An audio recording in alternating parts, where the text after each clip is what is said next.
नमस्कार दोस्तों, मैं तुफैल सिद्दीकी। मेरे साथ हैं दो युवा अधिवक्ता श्री अजय कुमार जी और श्री अंजिल सैनी जी। आप दोनों जो हैं विकास नगर सिविल न्यायालय में प्रैक्टिसरत हैं। और अधिवक्ता का आप लोगों का सफ़र कैसे शुरू हुआ, कैसे आप लोग अधिवक्ता बने, ये पेशा कितने चुनौतियों भरा है, इन सब चीज़ों पे आप दोनों के साथ छोटी सी चर्चा। जी अजय जी और अंजिल जी, आप दोनों का बहुत स्वागत है। Thank you sir, thank you so much, बहुत बहुत। तो अजय जी, आपसे शुरू करते हैं। जी सर। अधिवक्ता का पेशा जो है ये हमारे समाज में आरंभ से ही एक सम्मानित पेशा रहा है, माना जाता है, आज भी माना जाता है। हालांकि आज अगर हम ओवरऑल समाज के बात करें तो गिरावट तो हर फील्ड में, हर क्षेत्र में हम देख रहे हैं। चाहे कोई भी पेशा हो, उसमें गिरावट भी है।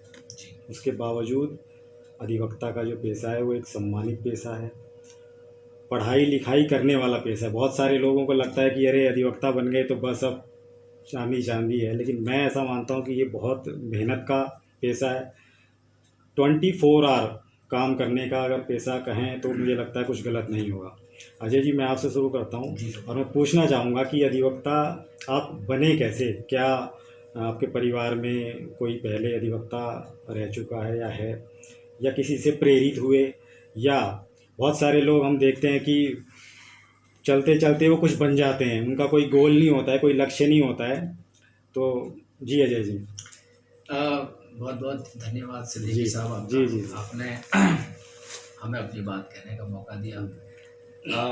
आपने जैसे अभी सिद्दीकी साहब हमसे एक प्रश्न किया कि भाई ये जो व्यवसाय है, मेरे बारे में जो प्रश्न किया व्यक्तिगत रूप से कि भाई आप इस प्रोफेशन में किस प्रकार से आए और कौन सी वो चीज़ें थी या कौन सी वो परिस्थितियाँ थी जो हमें प्रेरित करी, जिनकी वजह से आपको प्रेरित कर रही थी कि भाई हम इस प्रोफेशन में जाएंगे। तो आपके माध्यम से सिद्दीकी साहब मैं सभी को बताना चाहूँगा, सभी व्यूअर्स को भी बताना चाहूँगा, अपने सभी मित्रों को भी बताना चाहूँगा और सभी को आप सभी से भी शेयर करना चाहूँगा कि इस प्रोफेशन में मेरा जो आने का जो मकसद था सिद्दीकी साहब, वो बिल्कुल पहले से ही क्लियर था कि आपको अधिवक्ता बनना है। जी। जब मैंने इंटरमीडिएट की परीक्षा पास की, मैं राजकीय इंटर कॉलेज नाग था, ये ब्लॉक कालसी के अंतर्गत क्षेत्राधिकार में आता है, गवर्नमेंट स्कूल। वहाँ से मैंने जो है जब +2 किया तो उसके बाद सर मुझे ना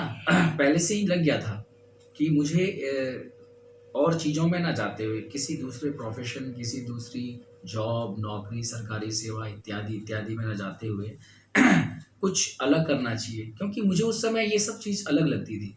अच्छा। तो मैंने अपने आप को खुद ही उसी चीज़ से प्रेरित किया और तभी से जो है ना मैंने इस प्रोफेशन में आने के लिए तैयारी करना शुरू किया। जी, कुछ अपनी शिक्षा के बारे में बताएं, कहाँ तक आपकी शिक्षा दीक्षा हुई? और ये सर मैंने आफ्टर 10+2 जो है मैंने DBS कॉलेज देहरादून से ज्योग्राफी से जो है BA की डिग्री ली है। आई टुक माई बैचलर डिग्री।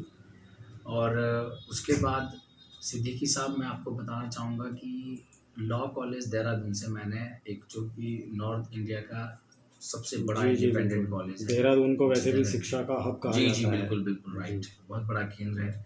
तो इस समय जो अब तो यूनिवर्सिटी बनी, तो मैंने सर वहीं से जो है LLB किया। जैसा कि आप भी जानते ही है कि LLB का जो कोर्स है वो 3 ईयर कोर्स होता है। तो मैंने ग्रेजुएशन के बाद जो है LLB की डिग्री वहाँ से हासिल की। और कितना समय हो गया है आपको प्रैक्टिस करते हुए? सर मैंने 2011 से लेकर के 2014 में अपनी LLB की डिग्री को अटेन किया। ठीक है सर। उसके बाद मैं तुरंत जो हूँ अपने आप को मैंने एनरोल किया BCU से, बार काउंसिल ऑफ उत्तराखंड से सर। एक्चुअली स्टैट्यूटरी जो बॉडी है जो हमें लाइसेंस प्रोवाइड करती है, जो हमारा पंजीकरण करती है एक अधिवक्ता के तौर पर, वो BCU है। हर स्टेट की अलग होती है, तो हमारे उत्तराखंड नैनीताल में उसका मुख्यालय है, कार्यालय।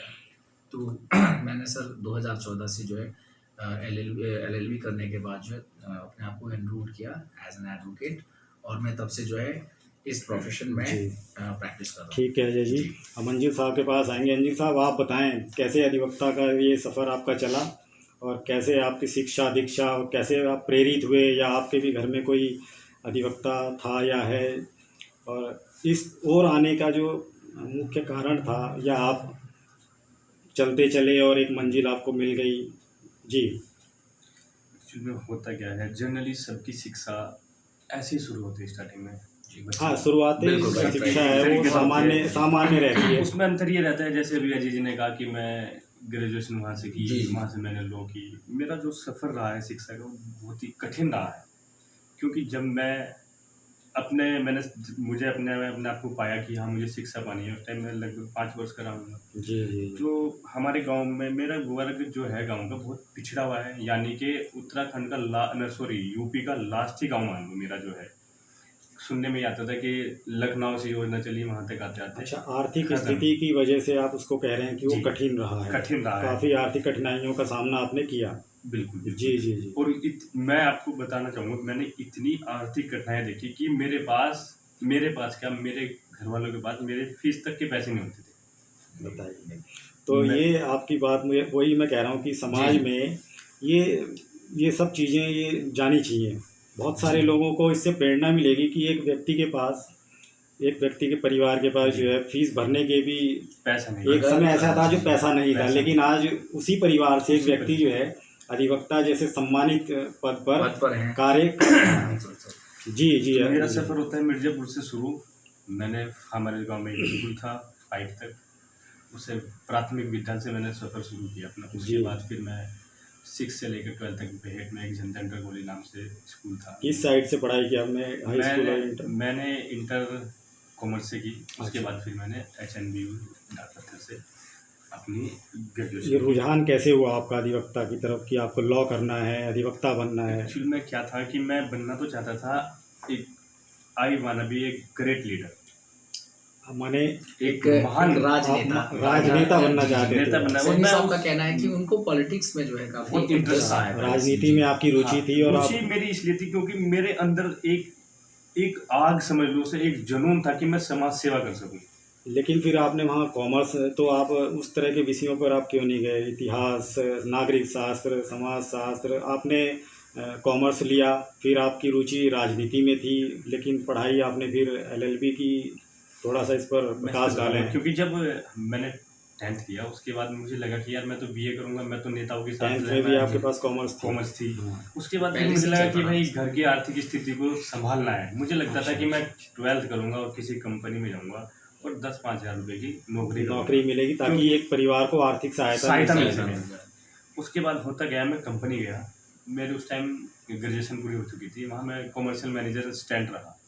वहाँ मुझे ऐसा लगता था जैसे मैं किसी के सामने भीख मांगूं, सर कल की छुट्टी दे दीजिए, सर इस महीने की सैलरी, इंक्रीमेंट कब होगा, ऐसा। ये चीज़ें आपको चुभती थी? ये चीज़ें मुझे ऐसा लगता था कि यार मेरी जो आपका जो सेल्फ रिस्पेक्ट है, जो आत्मसम्मान है, उसको चोट पहुंचती थी। उसको चोट पहुंचती थी। और मैं रात भर कई दिन तो मैं रात ठीक से सो नहीं पाते थे। मुझे लगता था मैं यहाँ क्यों क्या कर रहा हूँ, मैं इस कंपनी में क्यों आया हूँ मैं यहाँ। उसके बाद मुझे एक मेरा दोस्त है, मेरी बुआ का लड़का, अभी जो जज हैं, मैंने उनसे बात की। उनसे मैं जब भी मिलता था बहुत अच्छा मोटिवेशन मेरा होता था उनसे मिलके। वो हमेशा एक ऐसी बातें सुनाते थे बिस्लरी वाटर की, कि वो ऐसा था, उसने ये किया, वो वहाँ पहुँचा। प्रेरणादायक कहानियाँ सुनाते थे। और उनसे मिलके मुझे बहुत अच्छा लगता था। मुझे लगता था कि यार जब ये बंदा 18 उसने, मैं बताऊँगा आपको, 18 मेंस दिए तब जाकर वो जज बना। मुझे लगता था जब यार ये बंदा कर सकता है तो मैं क्यों नहीं कर सकता। राइट। उसके बाद मैंने फिर लॉ में एडमिशन लिया। लॉ में एडमिशन लेने के बाद मैं सेकंड ईयर में ही सेकंड ईयर पास किया। उसके बाद मैं फाइनल ईयर में एक चीज अजय जी आपने भी नोट की होगी, अंजिल साहब के अंदर एक जज्बा है कि वो ठान लेते हैं और वो दूसरे को देखते हैं कि ये व्यक्ति कर सकता है तो मैं यही कह रहा हूँ कि हमारे समाज में ये जज्बा युवाओं के अंदर या अन्य वर्गों में भी होना चाहिए, जाना चाहिए। इससे क्या मेरा कहने का भी यही उत्साहवर्धन होगा और व्यक्ति अपने गोल को प्राप्त करेगा। बिल्कुल जी, अंजिल जी को कंटिन्यू कर। जी, मैं आपको बता रहा था कि मेरा राजनेता बनने का मुझे लगता था कि मैं ऐसा काम करूं कि मैं लोगों की सेवा करूं। उसके लिए मुझे दर ना जाना पड़े, भटकना ना पड़े और आपका आत्मसम्मान बना रहे।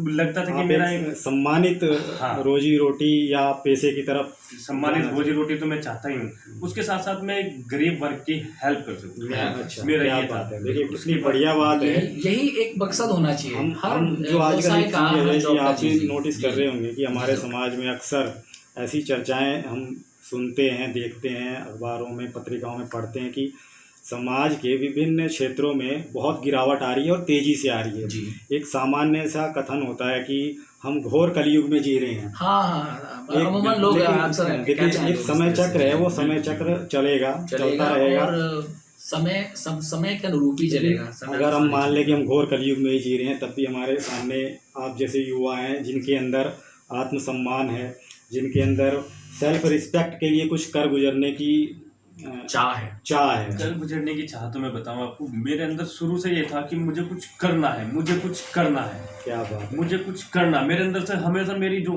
अंतर आत्मा थी वो मुझे जगाती वो थी। आपको प्रेरित कर। मुझे हमेशा लगता था यार मैं जो सबसे ज्यादा इंस्पायर हुआ वो मेरे गांव से इकबाल ठेकेदार जी हैं। उन्हें देख के मैंने अपना जीवन जीना शुरू किया। किस तरह के ठेकेदार हैं वो इकबाल ठेकेदार जी आज के टाइम में वो ग्लोबल यूनिवर्सिटी के ओनर है। बिल्डिंग ये मटेरियल जो ठेकेदार, सॉरी, जी, जी। लकड़ी के ठेकेदार रहे वो अपने उस टाइम जब उन्होंने जीवन की शुरुआत की। तो उन्हें देख के मुझे लगता था कि उनके बारे में गांव में चर्चा होती थी, इकबाल ठेकेदार ने उसके लिए ये कर दिया, इकबाल ठेकेदार ने उसके लिए लोगों की सहायता करते थे। तब मुझे लगता था यार इकबाल ठेकेदार जी एक अनपढ़ व्यक्ति, अरे जो जमीन से अर्श से फर्श तक गए, क्या बात है। और आज भी उनकी फोटो मेरे मोबाइल में मिलेगी। हमेशा मैं उनसे इंस्पायर होता हूँ, मैं उन्हें हमेशा देखता हूँ, उनके हमेशा सुनता हूँ। बेहतरीन। एक बार उनका वो हुआ था, क्या बोलते हैं उसे, मतलब उन्होंने किसी नेता वेता को भी बुलाया था, उसमें उन्होंने एक शायर सुनाई थी, ना किसी राह न किसी रह गुजर से होगा निकलेगा, और सॉरी, न किसी राह न किसी रह गुजर से होगा, हमारे पाँव का काटा है हम ही से होगा। यानी कि हमें ही करना पड़ेगा, खुद ही करना पड़ेगा, के लिए हमें ही आगे आना पड़ेगा, हमें ही हिम्मत करनी पड़ेगी। अपना काम हमें खुद, यानी कि अगर आपको यहाँ से मारने के बाद हरपड़पुर जाना तो आपको चलना पड़ेगा उसके लिए। एक पुरानी कहावत है जी साहब, सब जानते हैं कि अगर हमें 1000 किलोमीटर की यात्रा तय करनी है तो हमें बिना सोचे वो पहला कदम उठाना है।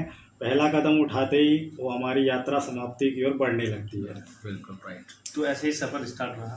तो ये बताइए, राजनीति में रुचि होने के बाद आप उधर नहीं गए और आप आ गए LLB की तरफ। जी, आपने LLB की जी। और उसके बाद कितने वर्ष हो गए आपको प्रैक्टिस करते हुए? मैं 2016 से रजिस्टर्ड है मेरा, मैं 2016 में ही आया था, और अब मुझे लगभग 4 तो अभी 3 साल जो तो वो complete हो चीज़ें गए। आपने सोची थी, वो आत्मसम्मान, वो लोगों की सहायता, वो सब आपको अभी चल रहा है, वो चल रहा है, रूटीन में आ रहा है, रूटीन में आ रहा है। संतोष है अभी आपको? बिल्कुल, मैं सेटिस्फाइड हूँ अपने पैसे से, और मैं माँ सरस्वती का बहुत बहुत धन्यवाद करूँगा कि मुझे उसने इस फील्ड में भेजा, इस फील्ड के लिए चुना। अच्छा, एक चीज़ आप मेरे को ये बताइए, जैसे हम देखिए अधिवक्ता, मैंने शुरू में ही कहा कि अधिवक्ता का पेशा एक समय था, बड़े सम्मान के साथ लोग इसके बारे में चर्चा किया करते थे। अभी कुछ गिरावट की वजह से वो आप लोग में से ज़्यादा अच्छे से समझते हैं। उसकी अगर मैं बात करूं तो समाज को क्या आप एक संदेश देंगे, समाज का विश्वास जीतने के लिए, उसको बनाए रखने के लिए, ताकि वो वापस वो समय, माने लोगों को एक ये मैसेज जाए, ये संदेश जाए कि मुझे जो है, मैं न्याय का अधिकारी हूँ और मुझे न्याय मिलेगा। ये जो गिरावट आ रही है, इसको कैसे, इसकी भरपाई की अगर हम बात करें तो उस पर आप क्या कहना है? जो गिरावट की बात हो रही है, मैं नहीं मानता किसी भी क्षेत्र में गिरावट आई। ये तो खैर अपनी अपनी सोच का वो है। अगर देखा जाए तो आज भी इस प्रोफेशन में, अगर मैं लॉ से रिलेटेड बात करूँ, इस प्रोफेशन में कोई गिरावट नहीं है। लोग न्याय के लिए आते हैं, उन्हें न्याय मिल रहा है, और जिन्हें न्याय चाहिए वही यहाँ पे आते हैं, और उन्हें न्याय दिलाने के लिए हम अपनी हर वो प्रयास करते हैं जो हमें करना चाहिए। क्या बात है, ये बहुत बेहतरीन बात आपने कही।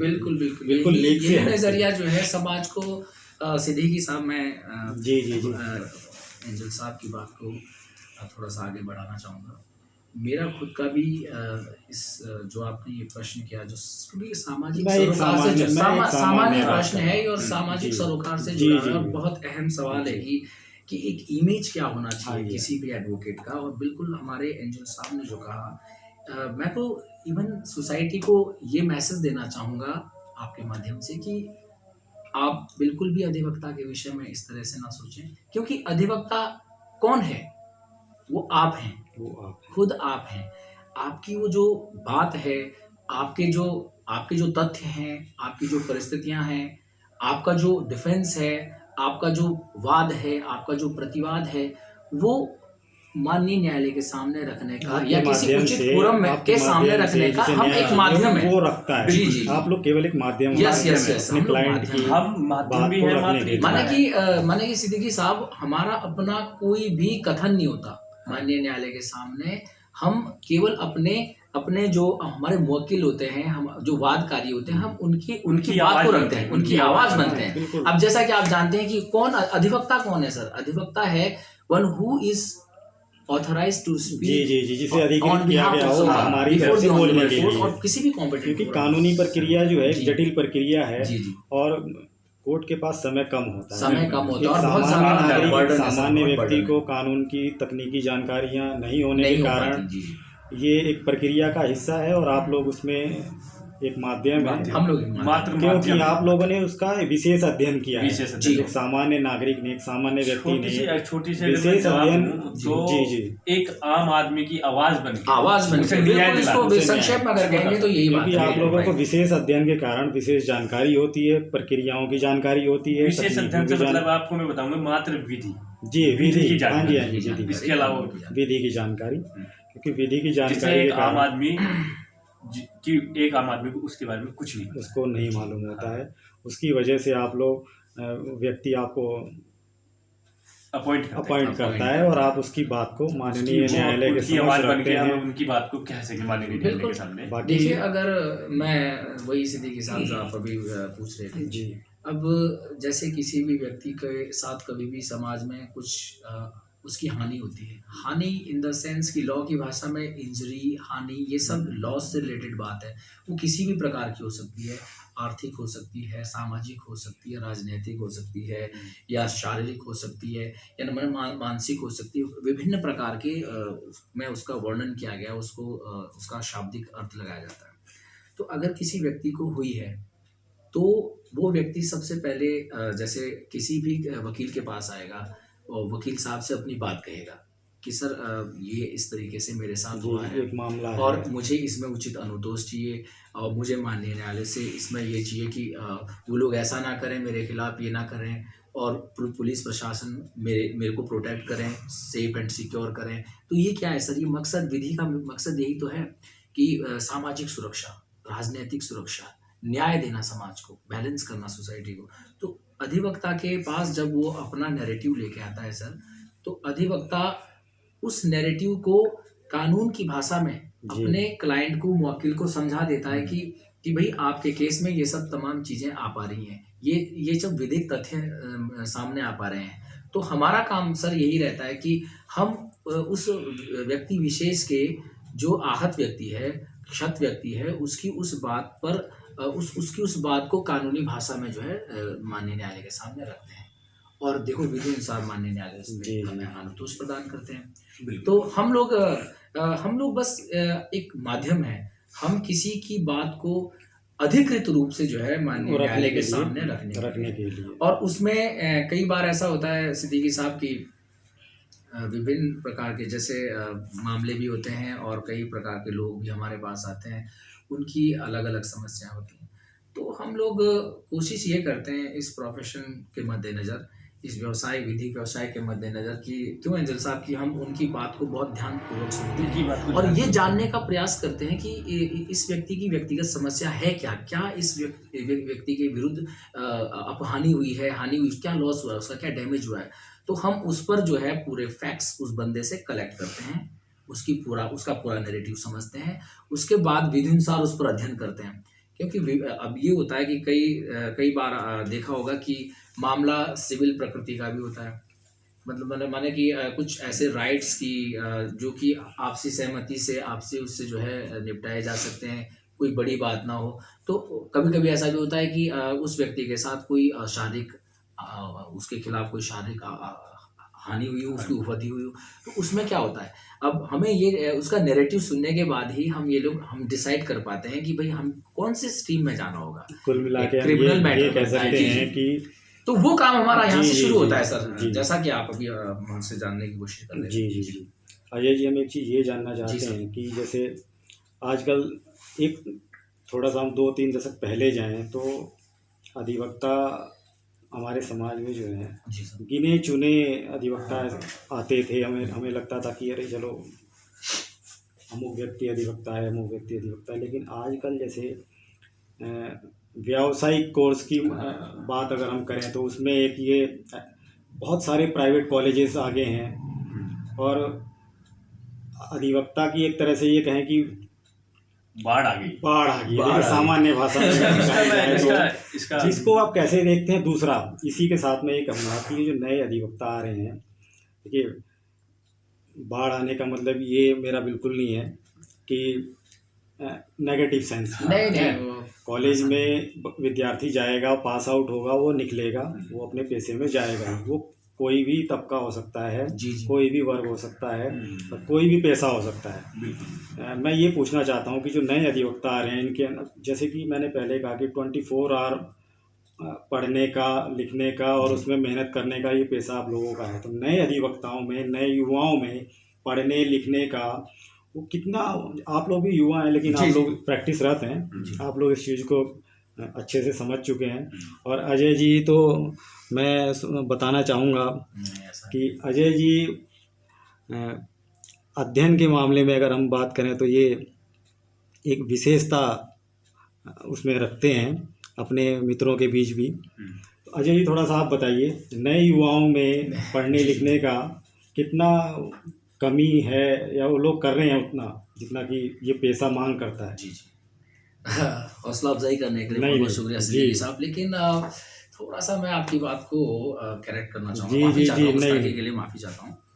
दरअसल हम ये भी नहीं कह सकते कि आज के दौर में क्यों एंजल साहब जितने भी नए अधिवक्ता, जैसे हम लोग उसी में हम भी तो शामिल हैं, नहीं हम उसी हैं, का हम हिस्सा भी- हैं।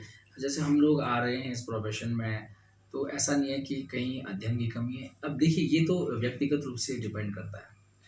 अगर आपका मकसद है किसी भी व्यवसाय में, चाहे विधिक व्यवसाय हो सर, कोई चाहे भी हो, मेडिकल कोई भी हो, हो। एटसेट्रा, कुछ भी हो, अगर उसमें आपको कुछ अच्छा करना है तो तो आपको अपना सेटिस्फेक्शन देखना पड़ेगा। करना पड़ेगा। Yes yes yes.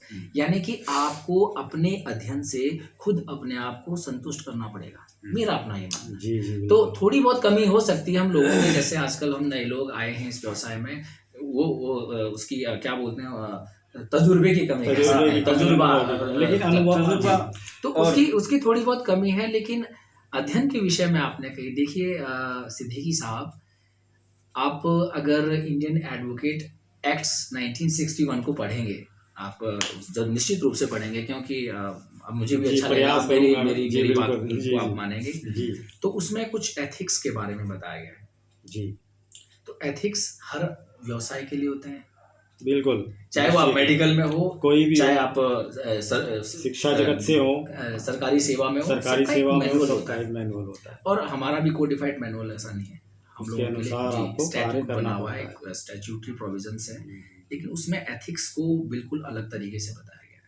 अब वकील के उसमें 7 गुणों के विषय में बात की जी, गई। जी, बिल्कुल हम जानना चाहेंगे। 7 लैम्प्स ऑफ एडवोकेसी। अब उसमें आपने जो बात हमसे पूछी, मैं उसी पे आऊँ। जी, जी, बताइए। अब उन 6 को छोड़ दीजिए। जी, उसमें एंजल साहब, जैसा कि हमने पढ़ा है, ये जब हम लॉ का अध्ययन कर रहे थे, जब हम अपने कॉलेज के टाइम में पढ़ रहे थे, तो अब तो वैसे कम मौका मिलता है सर उन सब चीज़ों को पढ़ने का, लेकिन उस समय पढ़ना ही पड़ता था। तो उसमें लिखा हुआ है सिद्दीकी साहब की इंटेंसिव स्टडी, स्टूडियस होना चाहिए वकील को, इंटेंसिव स्टडी के बारे में। यानी वो वाला अध्ययन नहीं कि हम बस पढ़ रहे हैं और बस बात तो पास अभी करने के लिए पढ़ के अपने पढ़ेंगे और फिर बताएंगे, नहीं, ऐसा नहीं। इंटेंसिवली स्टडी करना पड़ेगा आपको, उसका गहन अध्ययन करना पड़ेगा ताकि वो आत्मसात हो जाए।